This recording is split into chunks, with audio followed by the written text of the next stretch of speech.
Bismillahirrahmanirrahim. Assalamualaikum warahmatullahi wabarakatuh. Waalaikumsalam warahmatullahi wabarakatuh. Alhamdulillahirabbil alamin. Wa bihi nasta'in ala umur dunya waddin. Assalatu wassalamu ala asyrafil anbiya'i wal mursalin sayyidina wa maulana Muhammadin wa ala alihi washabihi ajma'in, amma ba'du. Alhamdulillah, kita masih diberikan panjang umur dalam keadaan sehat walafiat tanpa kurang suatu apa, sehingga kita masih bisa belajar walaupun lewat online ini ya anak-anak ya semuanya. Kembali lagi kita dengan pelajaran fikih dengan memakai kitab Safinatun Najah.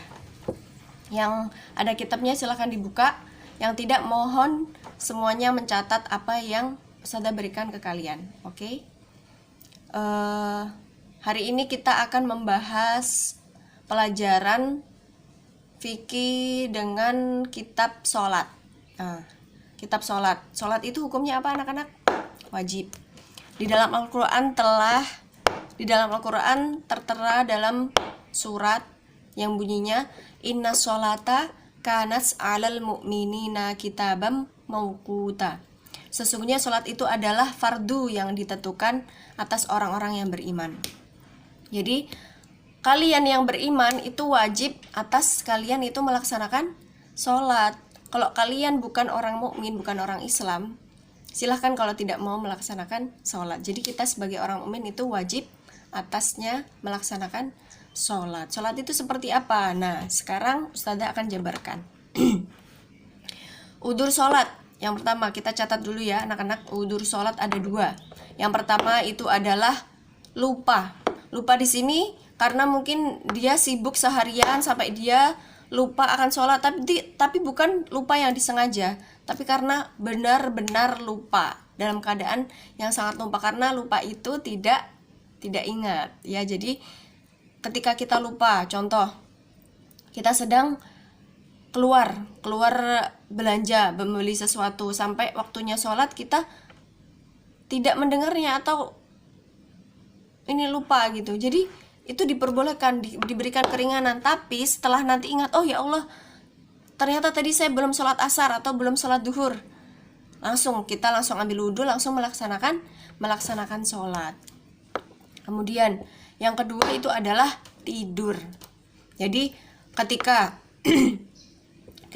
kita lelah, kemudian kita tertidur, dan ketika waktu sholat kita belum sholat, itu Allah memaafkan. Tetapi ketika kita sudah bangun dan ingat, oh tadi waktu saya tidur ternyata sudah masuk waktu sholat duhur contohnya, kita bangun langsung melaksanakan sholat, bukan terus malah menunda-nunda lagi gitu ya. Jadi itu tidur ini bukan tidur yang disengaja, tanpa disengaja. Contohnya tidur yang tanpa disengaja itu contohnya gini, tertidur jam 11, contoh niatnya mau kailulah itu adalah tidur sejenak sambil menunggu waktu sholat zuhur gitu contohnya. Kemudian dia tertidur sampai jam 1:30 contohnya, karena saking capeknya akhirnya dia tidur sampai 1:30 baru bangun.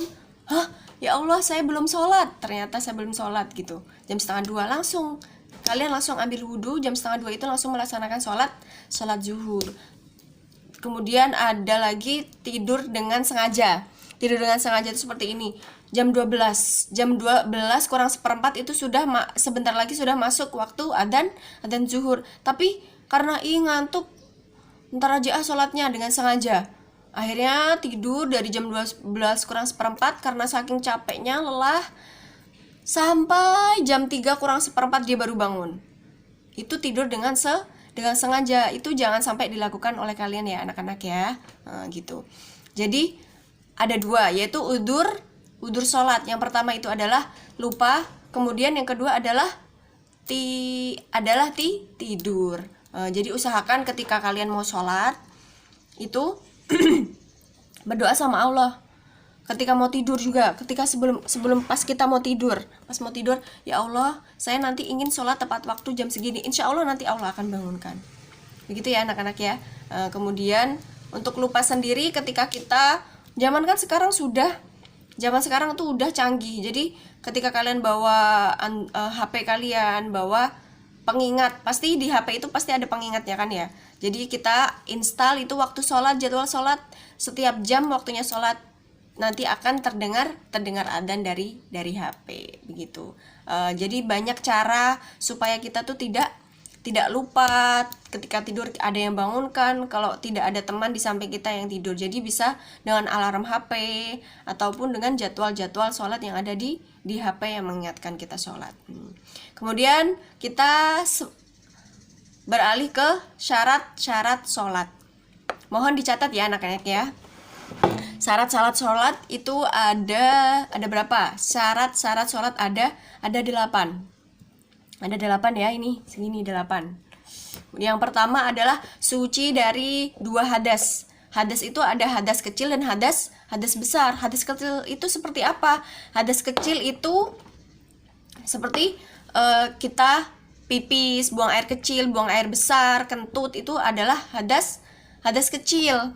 Kemudian dan dengan bagaimana cara mensucikannya, yaitu hanya dengan membersihkan najis tersebut, tempat keluarnya, kubul atau dubur. Kemudian yang kedua itu adalah tadi ya, hadas besar. Hadas besar itu seperti haid, nifas, itu adalah cara mensucikannya adalah dengan mandi besar. Ketika seorang perempuan dia telah berhenti dari haid, berhenti dari dari nifas atau wiladah, dia harus wajib mandi untuk melaksanakan, ketika ingin melaksanakan sholat. Kemudian untuk laki-laki, ketika dia mimpi basah atau segala sesuatu yang membuat dia harus wajib mandi besar, itu dia caranya dengan melaksanakan wajib mandi. Jadi mandi besar, keramas dari ujung kepala sampai ujung kaki itu harus basah sampai sela-sela hidung, dan semuanya yang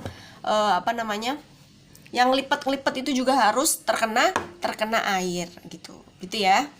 Itu yang pertama, syarat sholat yang pertama itu adalah suci dari hadas, yaitu 2 hadas kecil dan besar.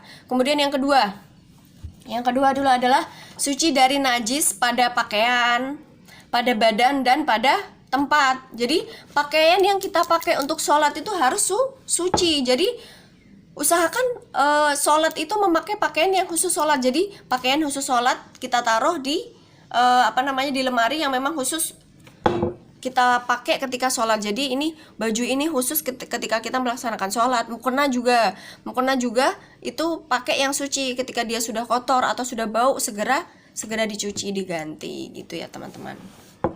Kemudian suci dari najis dari badan. Contoh, badan kita terkena najis cicak, otomatis kita harus sucikan. Kalau kita sholat masih ada najisnya di sini, itu sholatnya tidak sah. Nanti bikin temennya bau atau seperti apa gitu, tidak membuat sholat kita nanti tidak sah. Kemudian suci tempat. Jadi otomatis kan tempat yang kita gunakan untuk sholat itu harus suci dari segala hadis. Ada tai cicak atau pipis adik kita, ataupun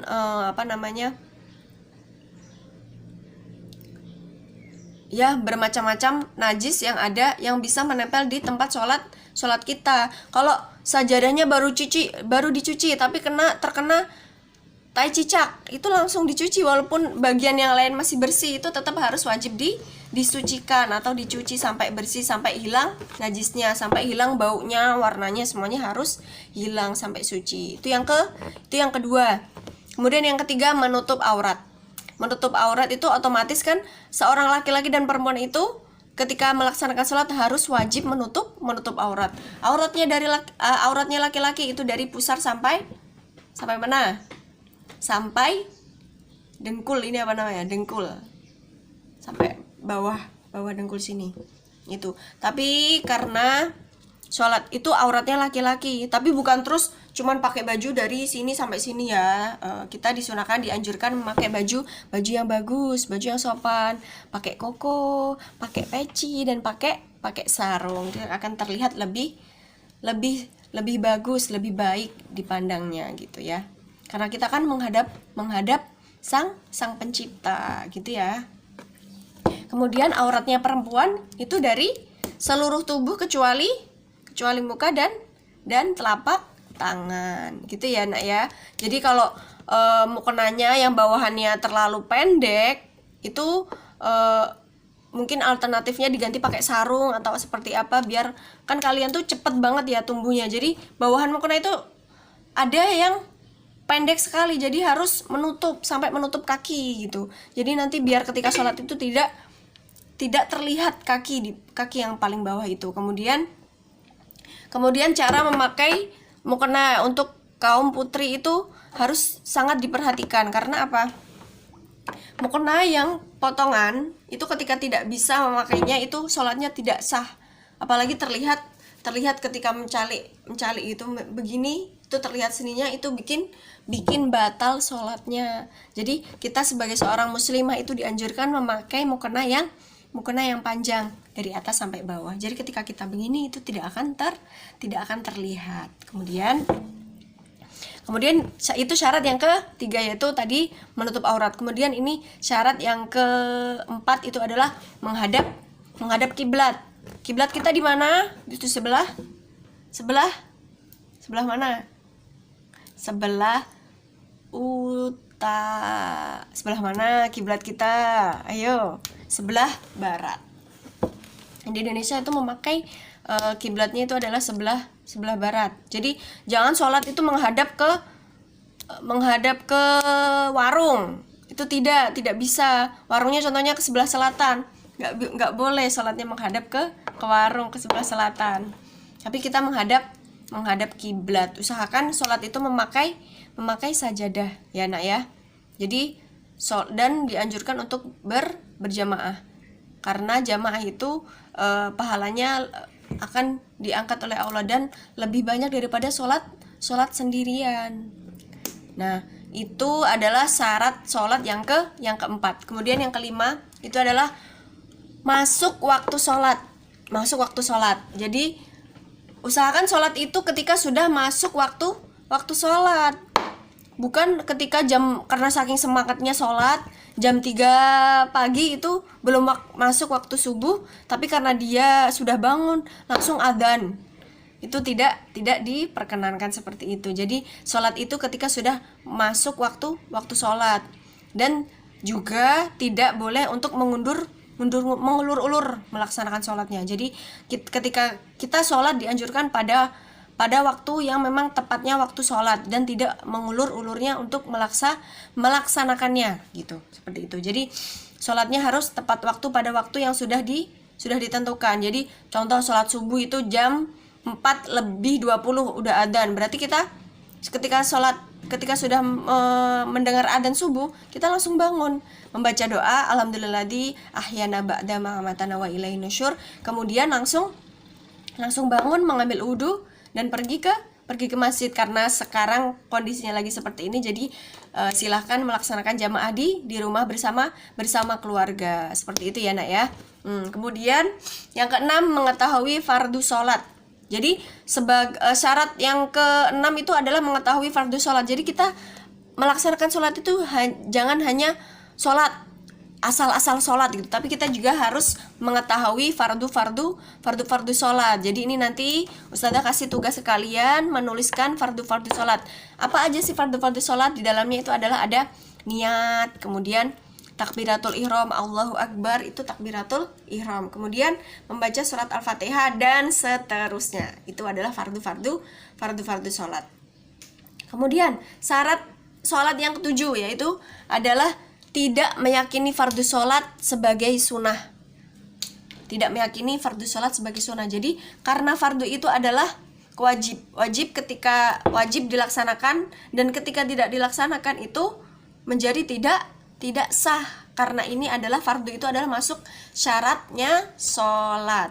Jadi meyakini bahwa apa yang kita lakukan ketika sholat, fardu sholat itu bukan termasuk dalam sunnah. Apa aja sih sunnahnya dalam sholat gitu. Itu juga nanti pembahasannya akan lebih panjang lagi, sunnah sebagai sunnahnya sholat, seperti itu. Nah, nanti dituliskan fardu sholatnya, kemudian dikumpulkan dituliskan kemudian dikumpulkan. Oke?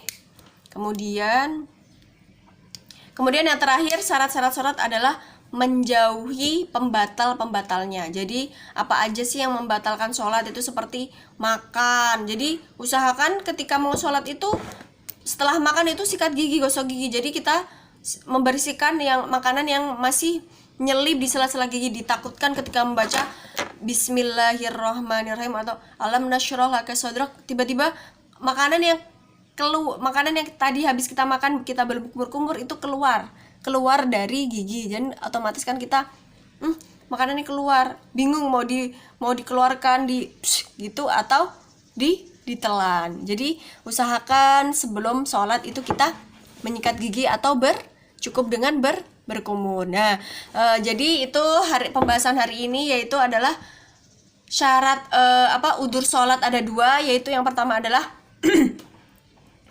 lupa dan tidur. Kemudian tadi semuanya 8 syarat sholat, yaitu yang pertama adalah suci dari hadas, suci dari najis pada badan, pakaian, dan tempat. Kemudian menutup aurat, kemudian menghadap kiblat, terus masuk waktu sholat, terus mengetahui fardu sholat. Jadi kita harus mengetahui fardu sholat, kemudian tidak meyakini fardu itu sebagai sunnah. Kemudian yang terakhir adalah menjauhi pembatalnya. Jadi pembatalnya ini yang terakhir ini yang paling penting. Jadi ketika kalian melaksanakan sholat, jauhi segala sesuatu yang bisa membatalkan sholat. Contohnya bercanda ketika sholat, masih bercanda, ketawa-ketawa sama temennya, itu mengganggu temannya yang di sampingnya yang sudah khusus, yang sudah mulai sholat. Jadi tidak diperkenankan bercanda ketika sholat, karena itu bisa membatalkan sholat. Mungkin pembelajaran pada kesempatan kali ini cukup sampai di sini. Kita cukupkan sekian. Terima kasih atas perhatiannya. Nahtati bilhamdalah. Alhamdulillahirabbil alamin. Syukran alaihi timaminkum. Assalamualaikum warahmatullahi wabarakatuh.